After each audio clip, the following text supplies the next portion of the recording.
di iketannya dibuka dulu, dicopot sepatunya ya, dibuka kaos kakinya, celananya nggak usah dibuka ya, tetap dipakai.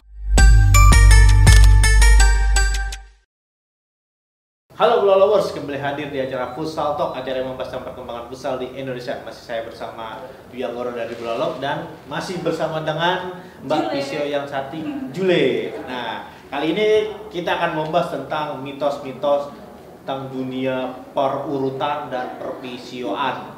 Ini tentang antara do dan don atau enggak di Indonesianya boleh dan tidak boleh dilakukan saat kita mengalami cedera nih. Ya, tapi sebelum itu Mbak Jule ini akan ngasih tahu tentang P3K terhadap cedera yang dialami oleh pemain futsal. Tapi sebenarnya nih Mbak Jule nih, selama berpengalaman berpuluh-puluh tahun, belum nyampe ya, bertahun-tahun nih bergelut di dunia futsal, cedera apa sih yang paling sering dialami oleh pemain futsal? Pertama, ankle. Karena dia kan futsal tuh cepet ya. Dan ketika dia nggak stabil ya, salah pijakan itu pasti bakal kena ankle-nya. Jadi kalau biasa orang sebutnya kesleo lah, pasti bakal sering gitu, bakal banyak kesleonya ketika dia kekuatan ototnya tidak bisa mensupport stabilitas sendi kakinya, itu akan terjadi kesleo, itu akan terjadi cedera ankle gitu. Jadi kalau misalnya yang pertama itu ankle, yang kedua itu biasanya strain itu robekan di otot paha belakang kita nih, hamstring.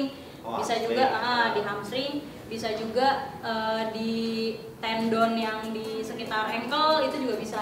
Karena kan di ankle itu kan ada banyak ya jaringannya, ada ligamen, ada otot, ada tendon di situ, ada persendian, ada tulang, jadi macam-macam deh. Kalau udah ngomongin cedera ankle, nggak satu yang tertuju langsung ke oh ini yang dikrek-krek gitu ya itu beda. Krek, bahasanya krek loh, udah kayak mesin dikrek-krek.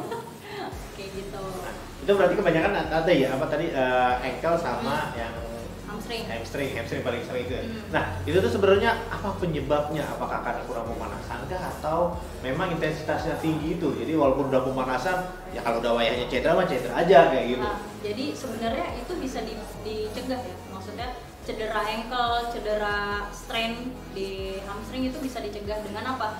Pertama, kekuatan ototnya memang sudah siap untuk melakukan pertandingan atau melakukan intensitas tinggi.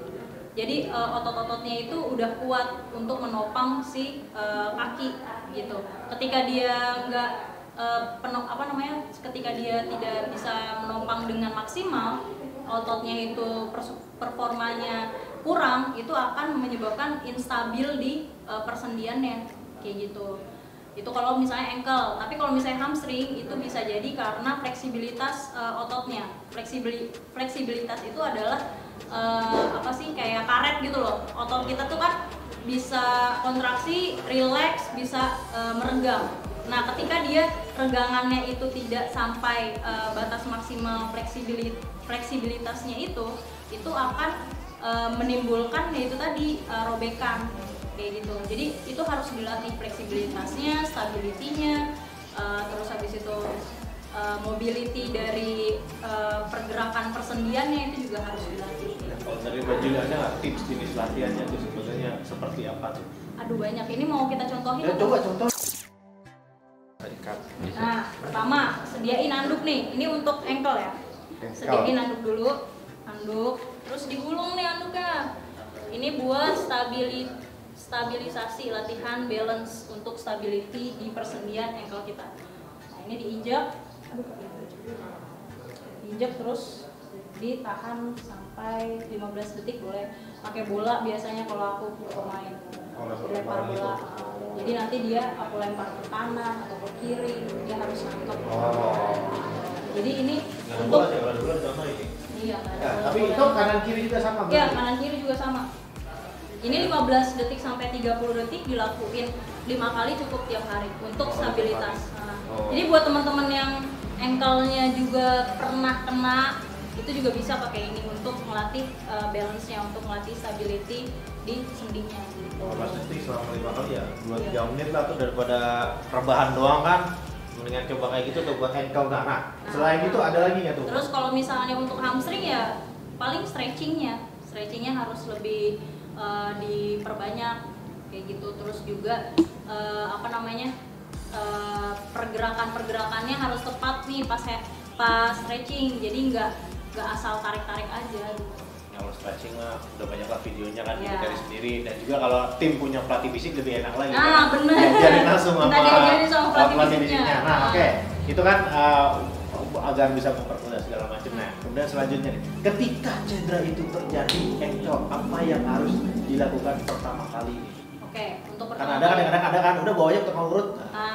Jadi sebenarnya kalau ke tukang ngurutnya di tempat yang tepat itu tidak akan memperparah, tapi kalau misalnya di tempat yang salah, nah itu bisa memperparah cederanya. Nah kalau misalnya dia kena nih di lapangan misalnya, yang pasti yang pertama kali untuk menurunkan nyerinya itu kita kasih es dulu. Nyopot sepatu dulu tuh. Ya, dicopot maksudnya. Sepatu dulu. Oh, itu juga disebutin ya? Sebutin. Dibuka Kan bisa sepatunya. aja sepatu nggak dibuka main taruh es kan bisa aja. Benar. Iketannya dibuka dulu, dicopot sepatunya ya, dibuka kaos kakinya, celananya nggak usah dibuka ya, tetap dipakai, langsung pakai es. Nah di es itu emang langsung di area yang nyerinya atau bagaimana itu?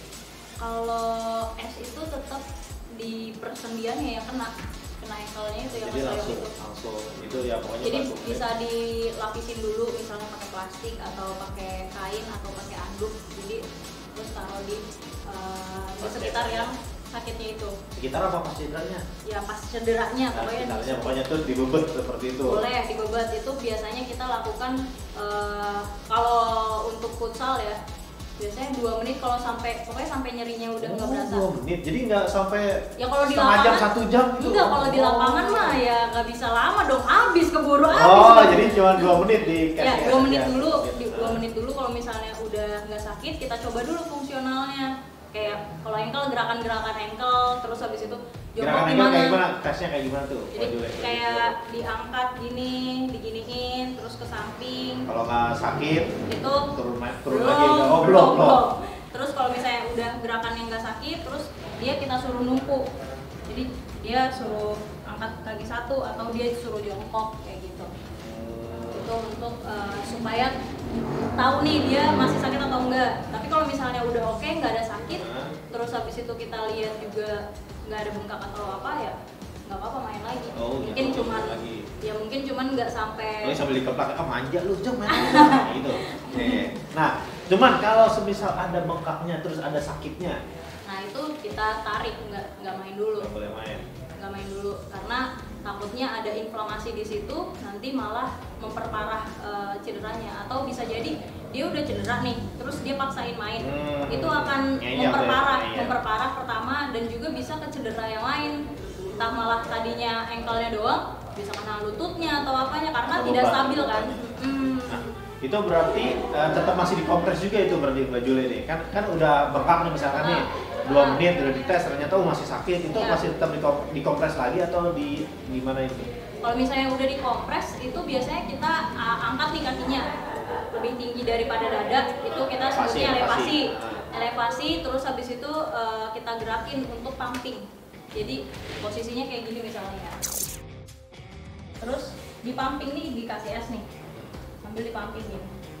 Kalau biasanya ini tuh malah jangan digerakin kalau pas cedera, itu berarti mitos itu? Ya, karena kalau penelitian terbarunya ya harus tetap ada mobility dari pergerakan persendiannya. Jadi kalau malah didiemin malah nggak boleh tuh? Kalau didiemin nanti malah otot-ototnya kan nggak aktif, nanti malah turun performa ototnya, terus jadi persendiannya juga jadi jadi kaku juga. Jadi malah harus digerakin dikit-dikit gitu ya? Dikit-dikit. Nah itu berapa lama itu?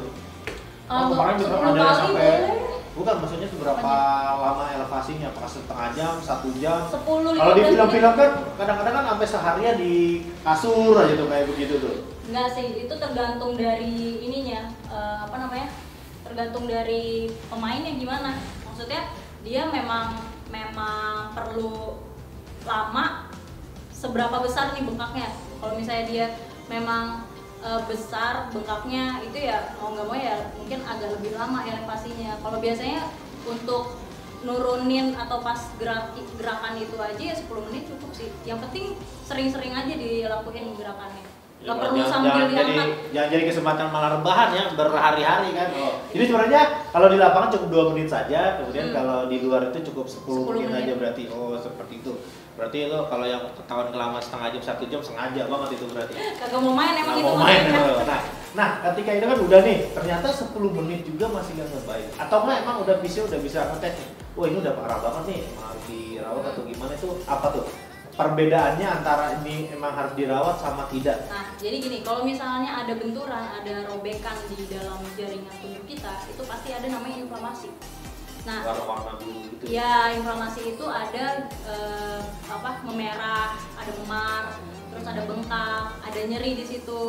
Nah, itu gejala-gejala inflamasi. Nah, kalau misalnya sudah ada gejala inflamasi itu, berarti kita harus menurunkan nyerinya, mengurangi inflamasinya itu tadi ya bengkak, nyeri, dan memarnya itu harus diturunin dulu nih, karena kalau misalnya baru kena cedera terus habis itu langsung dicek pun entah itu ankle atau lutut ya, itu nggak bakal langsung bisa kita tentuin nih yang sakit ototnya nih, ini yang sakit ligamennya, itu nggak bisa karena masih ada nyeri di situ, masih sakit, jadi rancu nantinya kalau misalnya langsung ditetapkan diagnosanya apa gitu. Biasanya kita tunggu dulu 2 hari, 3 hari sudah turun inflamasinya, terus habis itu sudah bisa sudah berkurang nyerinya, sudah bisa bergerak sedikit-sedikit.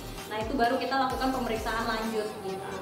Itu kan kalau ada fisio. Kalau yang nggak ada fisio, udah langsung aja tukang urut. Nah, itu bener apa enggak itu? Kalau ya itu tadi balik lagi, kalau diurutnya di area yang tepat itu akan membantu, tapi kalau misalnya di area yang salah itu akan memperparah gitu. Jadi misalnya sakit ankle, terus Mas Goro nih urutnya di sini nih, misalnya kena ankle di sini ya, seringnya tuh kena ankle-nya di bagian luar.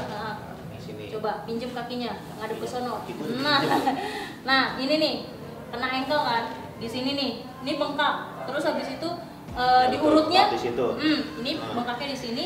Biasanya sampai sini nih satu kaki, kalau parah banget itu diurutnya di sini juga. Nah, itu yang salah.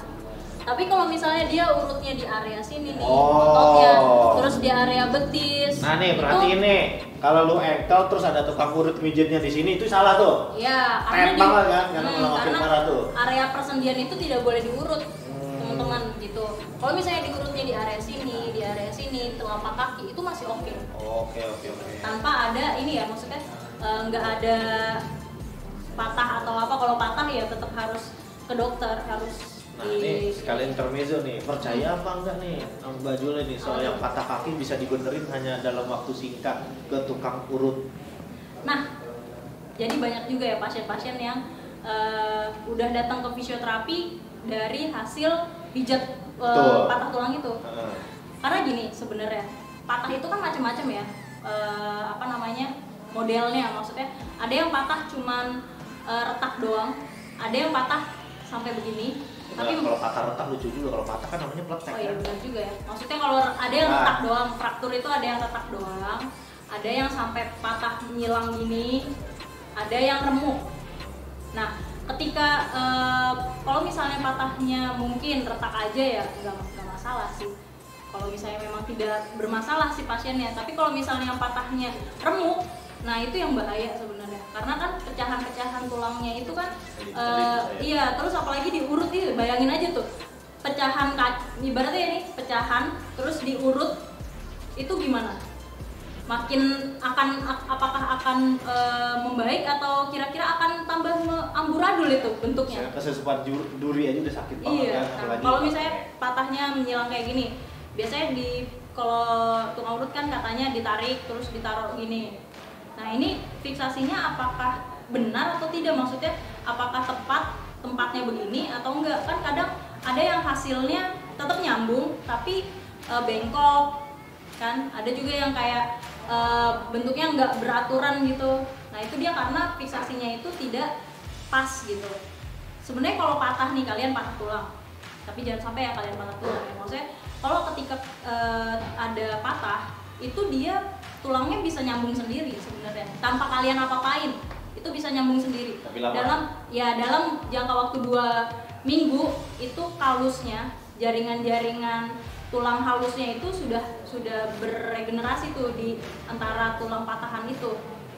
Mau kalian ke tukang urut, mau kalian nggak ke tukang urut, bisa nyambung sendiri gitu. Tinggal gimana posisinya, itu yang masalahnya Mas.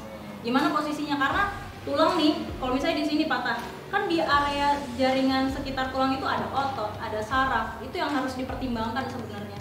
Oke, jadi buat yang patah tulang, sebenarnya bukan patah tulang segala cedera. Kalau yang untuk ingin langsung ke tukang urut sebenarnya nggak ada bermasalah. Nggak ada bermasalah. Cuma asalkan benar. Jadi mohon dipilihlah tukang urut yang emang udah terbukti, terjamin, dan mungkin kalau udah ada sertifikatnya lebih bagus lagi, ya kan? Karena kalaupun salah malah akan memperparah seperti tadi kan. Nah, nih sekarang yang terakhir nih. Bisa nggak nih Mbak Jule ngasih tips kapankah waktunya kita harus ke fisio ketika mengalami cedera? Apakah ketika langsung misalkan kesel gue langsung ke fisio aja pengen ketemu Mbak Jule, atau misalkan aduh mahal nih ke Mbak Jule ntar aja, nah itu gimana tuh? Nah oke, jadi kalau misalnya biasanya kita tunggu inflamasinya. Nah inflamasi itu jangka waktunya adalah 3 hari paling lama sampai 7 hari, 1 minggu. Kalau misalnya sudah dikompres es, sudah dilakukan gerakan-gerakan yang tadi sudah kita jelasin nih, itu masih sakit dan tidak tertahankan sakitnya, lebih baik ke fisioterapi. Tapi kalau misalnya dalam jangka waktu 7 hari itu udah enakan, udah nggak ada sakit, ke fisioterapi aja nggak apa-apa untuk dicek. Dan kalau misalnya mau langsung, misalnya hari ini cedera, besok langsung ke fisioterapi juga nggak apa-apa, nggak masalah gitu. Jadi lebih bukannya lebih cepat lebih baik ya, tapi dalam waktu yang tepat itu akan lebih baik. Kayak misalnya nyerinya udah turun, terus habis itu bengkaknya mungkin sudah berkurang, atau sudah melewati masa inflamasinya tapi masih kayak gitu bentukannya, masih kayak bengkak, masih kayak inflamasi, itu ke fisioterapi. Tapi kalau misalnya sudah membaik, lebih baik ke fisioterapi juga untuk ngecek apa nih yang kena. Jadi bagaimana nih lanjutannya nih Mbak, saya udah nggak apa, udah ngerasa enakan, udah nggak sakit, sakitnya udah nggak ada, apa yang harus saya lakukan? Nah itu nanti yang akan dijelaskan oleh fisioterapinya. Jadi itu dah, kalau lagi cedera, kapankah waktunya ke fisioterapi? Kalau Mbak Jule sih bilang abis cedera langsung ketemu juga, oke-oke aja nih. Oke aja. Tempatnya bisa di Fisiotima yang ada di Tebet dan juga di Tangsel. Di Bali juga ada. Di Bali juga ada tuh buat yang di Bali Denpasar. nih. Nah buat yang Sumatera, Kalimantan, Sulawesi, kalau ada tiket ke Jakarta dulu aja, ya kan? Tapi intinya adalah itu tadi tuh tips dari Mbak Jule nih, kalau cedera kapan waktunya ke fisio, apakah langsung atau tidak, semua udah dijelaskan tadi. Kalau saya sih, kalau dia sih langsung ketemu kan, kapan kan bisa langsung sama Mbak Jule kan, di operasinya ya di operasi, ya di tes-tesnya lah pokoknya. Nah mungkin demikian itu aja ya buat Bola Lovers, buat yang mengalami cedera saat futsal, bagaimana penanggulangannya yang pertama kalinya, kemudian apakah harus diurut atau tidak, dan kapan ke fisionya bisa langsung dipraktikkan lah ya. Kita sih berdoa jangan sampai cedera. Gitu aja ya. Terima kasih Mbak Jule. Terima kasih Mas. Terima kasih buat Bola Lovers. Jangan lupa untuk like, subscribe, dan komen di channel YouTube Bola Love. Mungkin demikian itu aja. Terima kasih semuanya. Salam olahraga.